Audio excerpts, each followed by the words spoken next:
Thank you so much, that was wonderful. Now it's my pleasure to introduce a guy we all love dearly, the Senior Minister for the Center for Spiritual Living, Greater Baltimore, Raymond Anderson.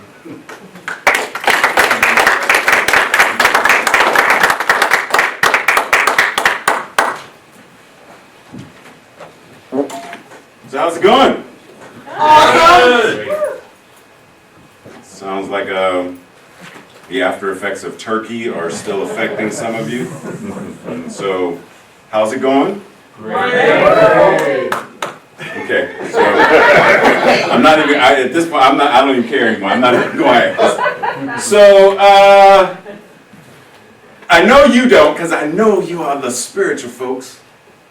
So I know this doesn't affect you. But how many of us know people that this time of year, so as soon as we hit, isn't it funny, as soon as we hit Halloween, there's already Christmas decorations showing up in certain stores, and then Thanksgiving is like, okay, that's sort of a moot point with the decorations and stuff, because people are already, thinking Christmas. It's Christmas time. It's Christmas time. It's Christmas gifts. It's Christmas time. And it's Christmas stress. It's the end of the year stress. And so rather than it actually being a time of blessing and cheer, it's actually a time of dread and woe. So today we're talking about what it means to live in a holy, holy way. And for those who are close enough to read this, let's read it together. 'Tis the season to be jolly. How about 'tis the season to be holy, meaning whole. This holiday or holy day season, let us take time to reconnect, to find that star within our life experience that reminds us of that sacredness, so that we begin to live not just from season to season with the rituals we may have grown accustomed with, but to transcend the superficial ideas of the holidays and move into the realization that every day is a holiday or holy day, and that we, in each moment, can choose to live in a holy, holy way. How great would it be if instead of us needing Valentine's Day to let those that we love know we love them, and Thanksgiving to express our gratitude and have family and friends come together to dine and in some instances argue and fight, but we're talking about a world that works for all, so they're coming together to, fellowship together as family and friendsgiving and Thanksgiving instead of just Thanksgiving, and then come together for, all of what this time of year, be it, today we're going to talk about Rohatsu, and then we have Hanukkah and Christmas and Kwanzaa and then New Year's. And how great would it be if we actually took what the meaning of each of these were and lived it every day? In the middle of July, I listen to Christmas songs. I'm talking about even beyond that. I'm talking about really, really counting our blessings every day. Recognizing that, as it said, every day is a holy day. That we don't need specific days to acknowledge and anchor into what it means to be divine, what it means to be a blessed person, what it means to be a blessing to the world. Every day is that. But we get caught up in the machinery of Christmas. There's a book, I remember reading part of it years ago, and then someone stole it, talking about unplugging the Christmas machine. Because we've made Christmas, we've made holidays this big to-do, and many of us, we've bought into it. We've bought into it and made it a materialistic, capitalistic, selfish, self-gratifying thing about gimme, gimme, gimme. Even when we're giving, the opposite side is, well, if I gave you a gift, surely you're going to give me something of equal or greater value. Rather than just, can we just be blessed? Can we just be a blessing? Last week when I was in New York and we talked about gratitude and what it means to simply be, thank you in expression. Meaning, when we hold the door for someone or we give someone something and they don't say thank you back, many of us get upset. Like, you owe me. You owe me. Like I said, I did something for you. You owe me. But if we are being, and I understand there's the aspect of being polite. I got that. But if we go to this place where we understand that I'm being gratitude in expression simply because it's what I am. I don't care what you do or what you say, it's what I am. What if we brought that into this next level of what it means to celebrate the holiday season? Anybody here know what Rohatsu is? Okay, we'll get to that in a second. In the meantime, let's play a game. What do these four things have in common? There's one particular word that the four of these have in common, and no, it is not peace. I'm telling you that up front.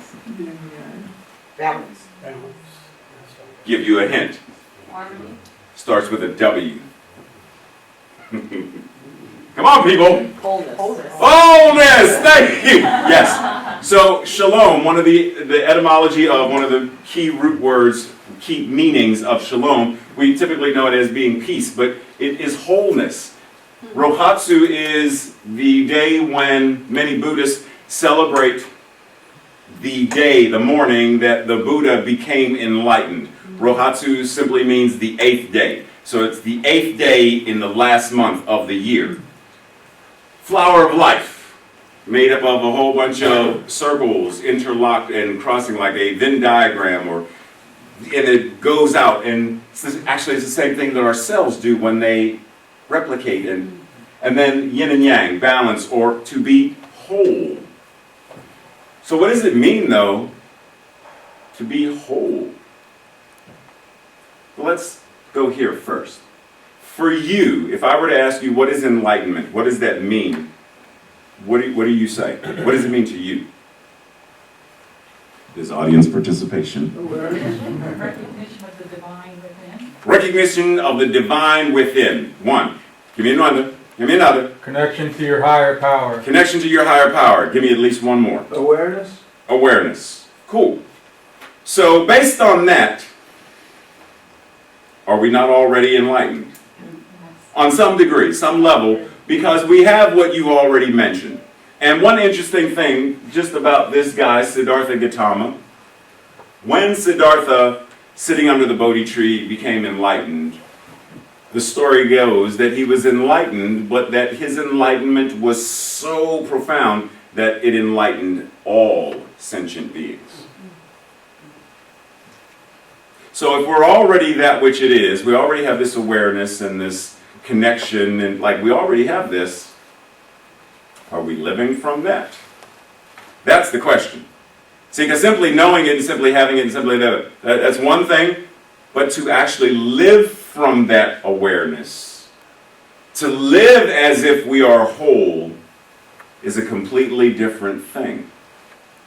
And that's the challenge, per se, is how do I see a world that is quote-unquote broken, maybe feel a body that feels broken, and yet connect to, align with, act from this awareness of, but back of that, and beneath that, and interwoven in it, and infused within everything, is the absolute wholeness, perfection, and peace of God. That's all there is. How do we get there? On a daily thing. And it comes down to practice. It's as simple as that. And so, let's explore what many centers around the United States, some in other countries, but they don't celebrate some of the same holidays. So, here in the United States, there are select holidays that this time of year we go into, which is one reason why we call them the season of light, right? Or seasons of light. So anybody know what the first one is?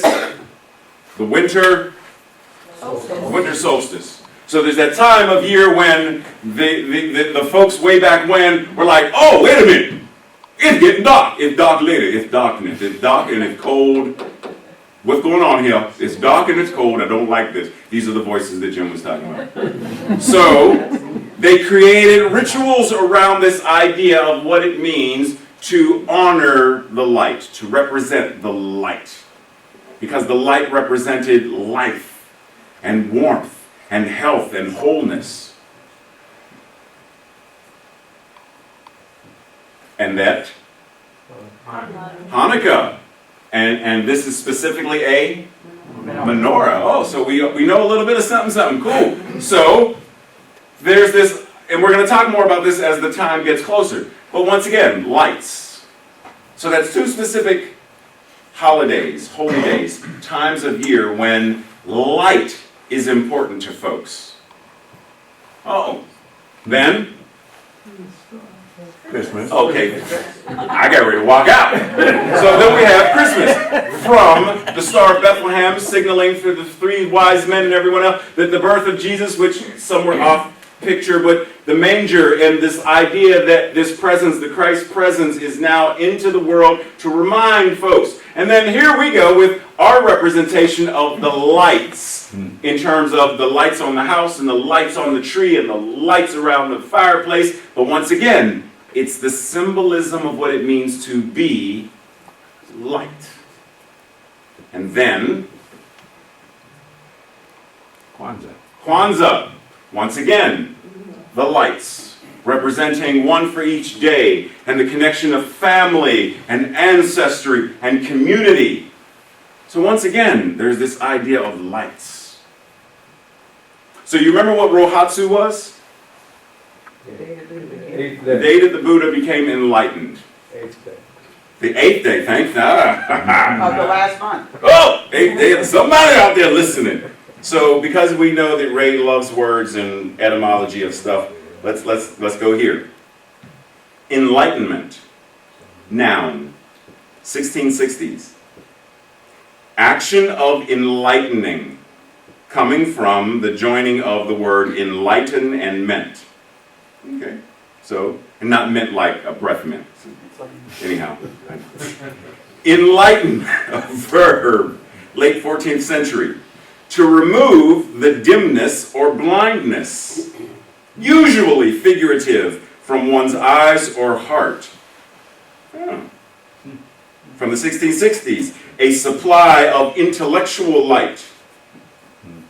Later, put light in, to shed light upon, to illuminate. So in a very real sense, this whole word of enlightenment, or to be enlightened, means to be the light. To live from this awareness of what it means to be a light in the world. So how do we do that? Because remember, one of the things it said was to remove the dimness or blindness.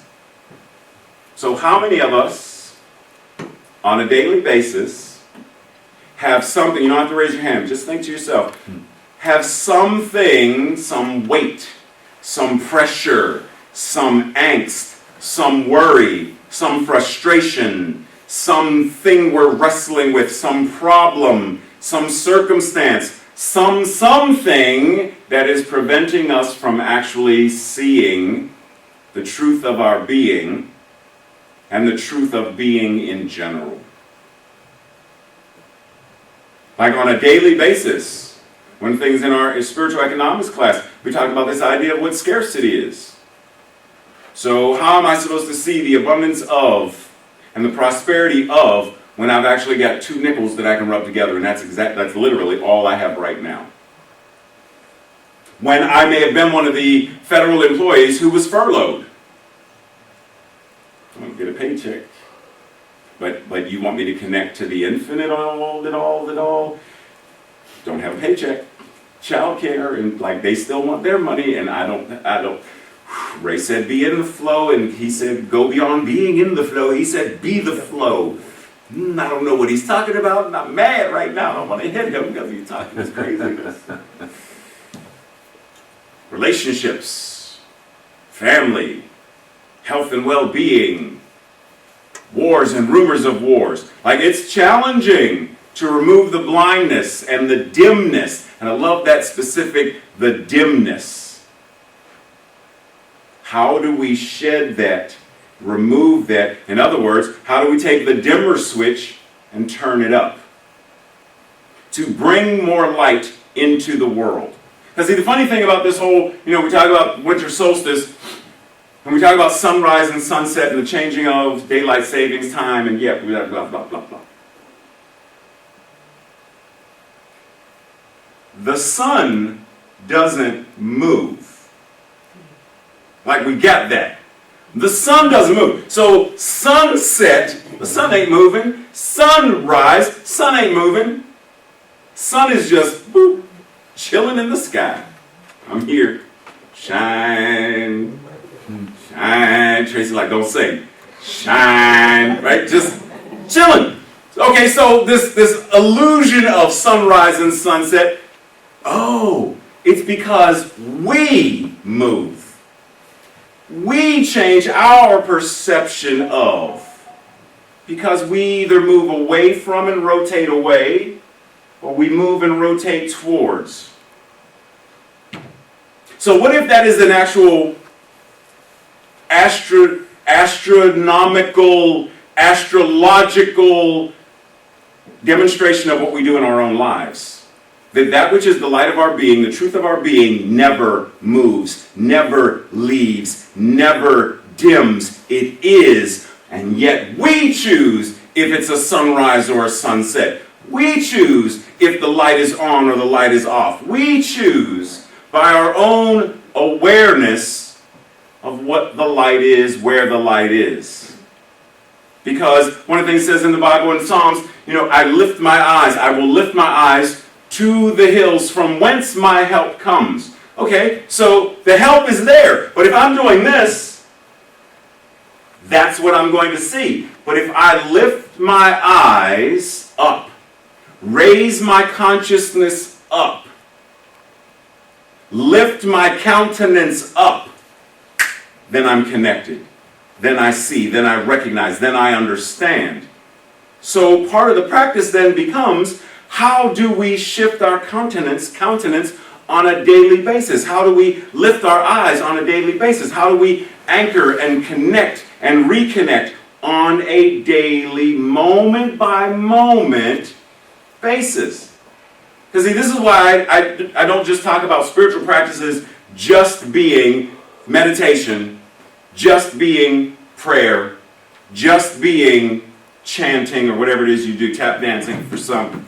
Like, that's not the only, because otherwise, if that's your only spiritual practices, then in order to stay connected, tuned in, turned on, tapped in, you need to be doing that on a constant basis. You need to be meditating constantly. Ray, what are you doing? Om Shanti, driving. Shanti, Shanti. Can you open your eyes and drive? I'm meditating. Right?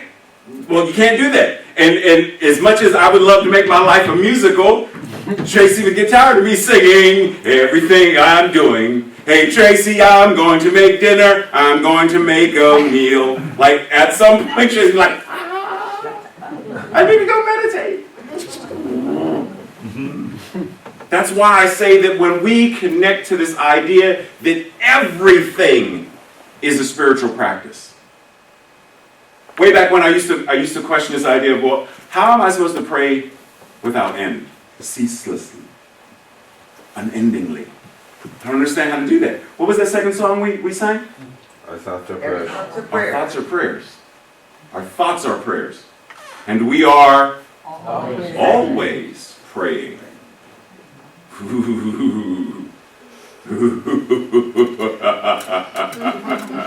So you know those thoughts about, I can't stand him, I can't stand her, I don't like them, I don't like her, I don't want that.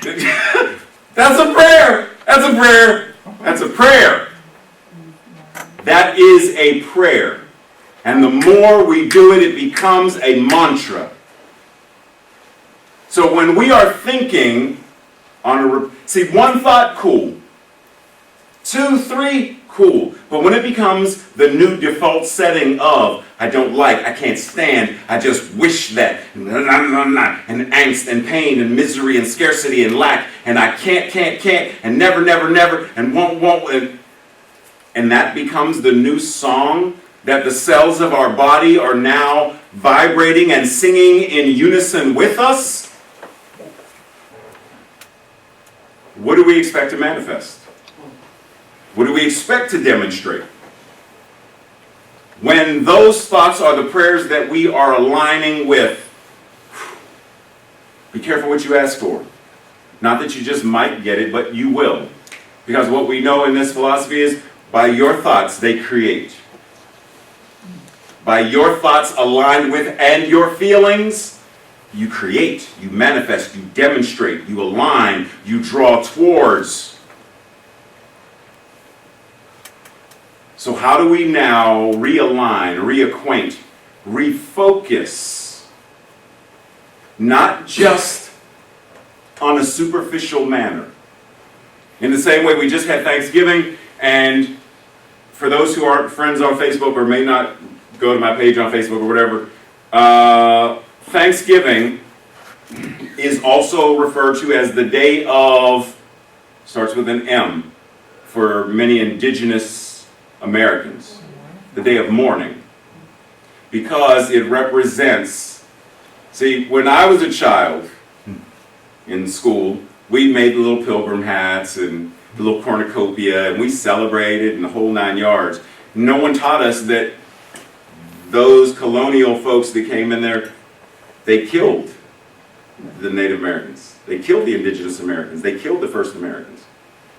We didn't learn that in elementary school.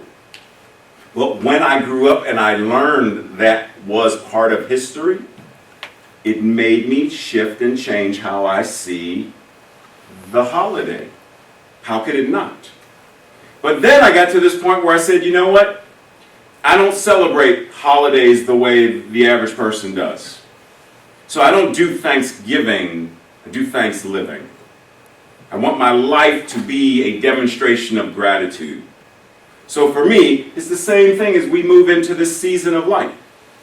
How do we demonstrate this awareness and alignment with and connection to that higher power?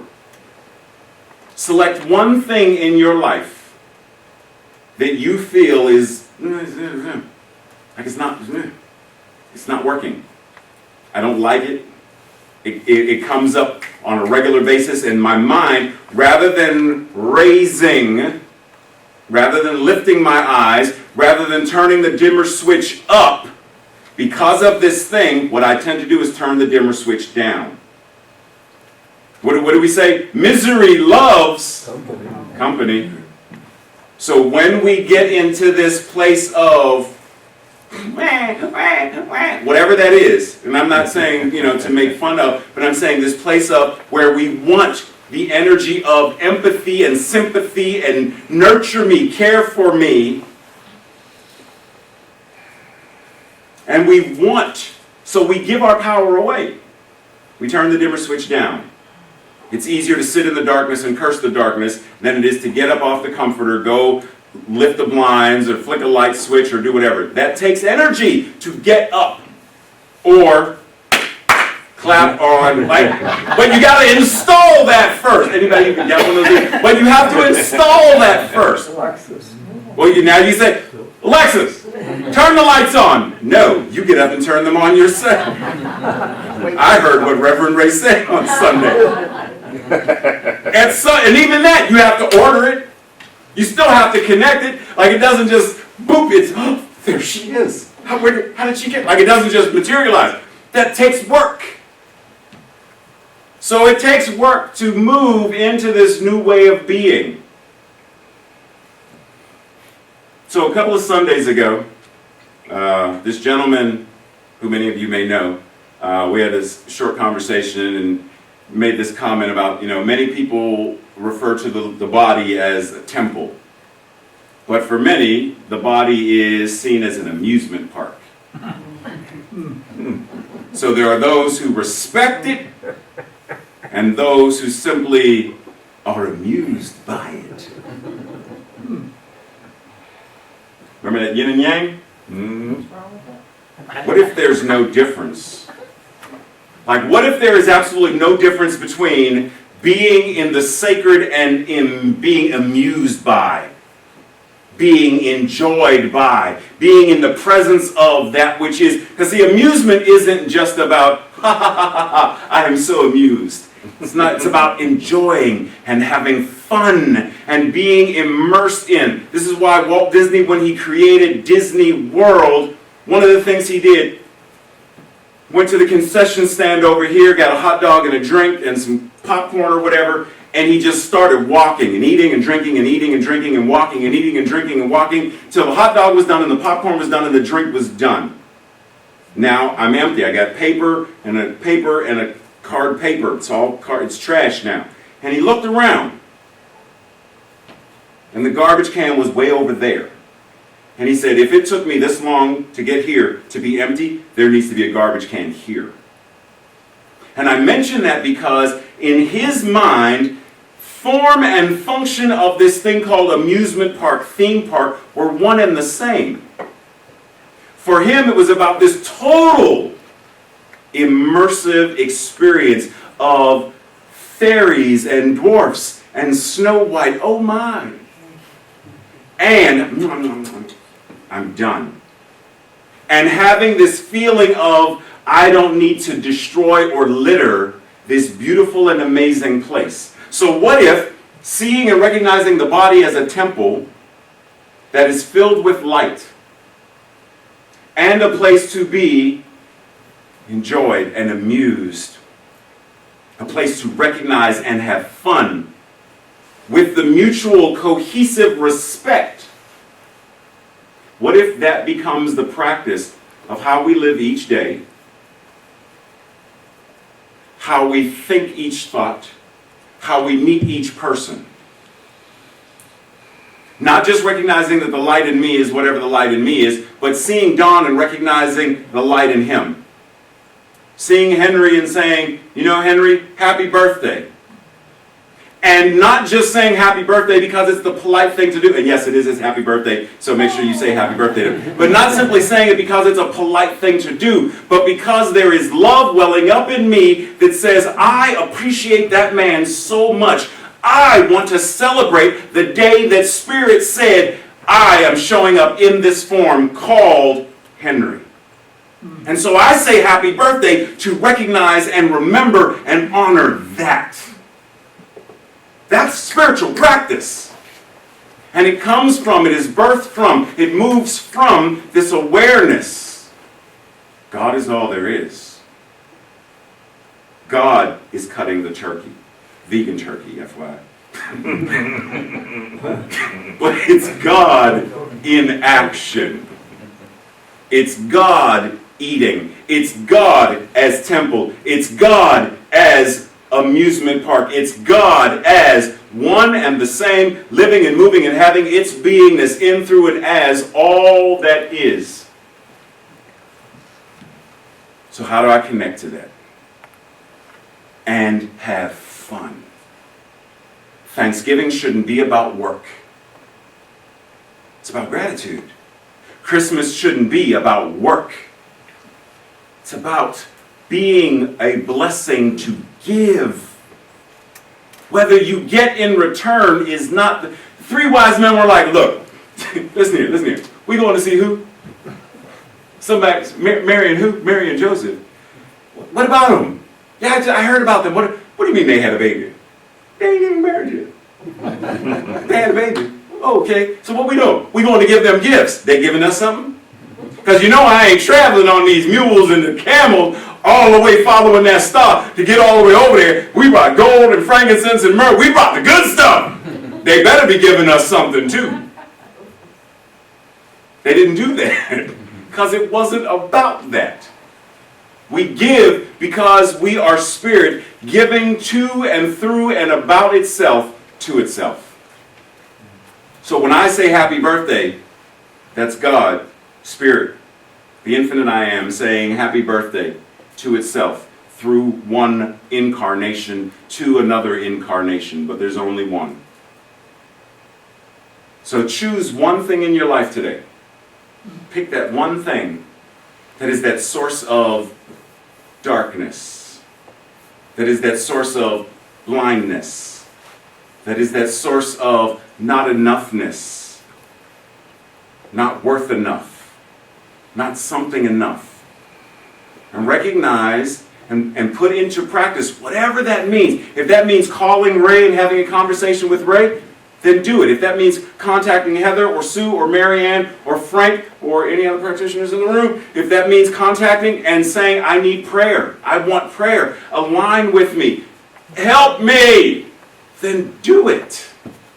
If that means saying, Ray, I want to go see Mr. Rogers and I want to go see it with you because I know the experience would be very different with you. And it's like something, like whatever it is. You have to find that place where you know no one can eat a meal for you. No matter how much I eat, Sue is not going to be nourished by my eating it. That chocolate cake is really good. You should try it, but I'll eat it for you. Like nothing is going to do that. If she wants to experience it, she has to eat it herself. If Robin or Robin wants to experience that chocolate cake, then Robin or Robin have to eat it and experience it for themselves. Right? It's the exact same thing. If I want to experience the light of my being, then I have to align. If he wants to, if Harry wants to, and Michael wants to, and Lisa wants to, and Lisa wants to, and Sue, and too many duplicates in the room. If anybody in here, if you want to experience it for yourself, you are the one who must do it. So how do we tune in, tap in, and align with that? Come back for the next couple of weeks and we will talk each more about each. No, seriously. But we're going to dive deeper. So I want you to take that though. Take that and just sit with it. Because part of that is what goes into what it means to have our own center. Part of that is that. Because whatever we see as the darkness, the lack, the scarcity, we'll take it with us. And as Maya Angelou said, I don't allow people to curse or swear in my home. I don't allow people to belittle or talk about people in my home. Words have power. They are energy. They sink into the carpet. They go into the wall. They become the energy up. No, not in my house. She's put folks out. If we still marinate and resonate with that energy, then we're going to take it into the next, whatever that is. That's not what it means to demonstrate a world that works for all.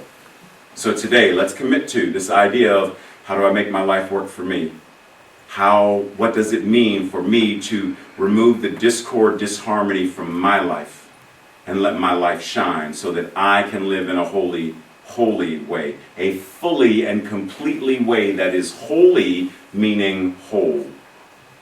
Let's pray.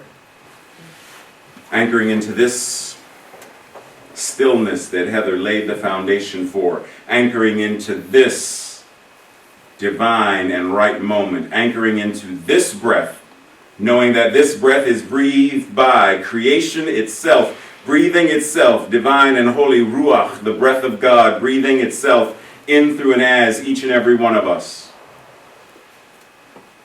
Simply allowing and surrendering into this breath, knowing that that which God is, knowing that that which Spirit is, knowing that that which is the right and righteous, knowing that that which is the whole and holy, knowing that that which is the divine and the sacred are exactly what I am, and knowing that this is true for me, I know it is true for everyone in this room.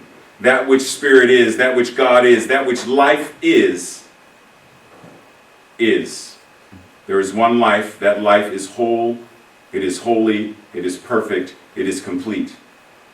That life is our life right now. There is one mind. That mind is illumined and illuminating. That mind is God's mind, and that mind is our mind right now. And knowing that this is the truth of our being, knowing that this is the truth of creation itself, individualizing itself in, through, and as everyone in this congregation, everyone in this beloved community, and everyone in this community knows and sees and touches and loves. There is only that which is spirit, only that which is God. So it is in gratitude that I acknowledge and recognize this one power and this one presence, the all that is. It is in gratitude that I allow this treatment to be anchored into the law that always, infinitely, forever and ever says yes. Knowing that these words anchored in the law that says yes. Knowing that these words anchored in the law that says yes, anchored in the one mind that already has these words fully formed and fully functioning already, right here and right now. Knowing it is done in the mind of God.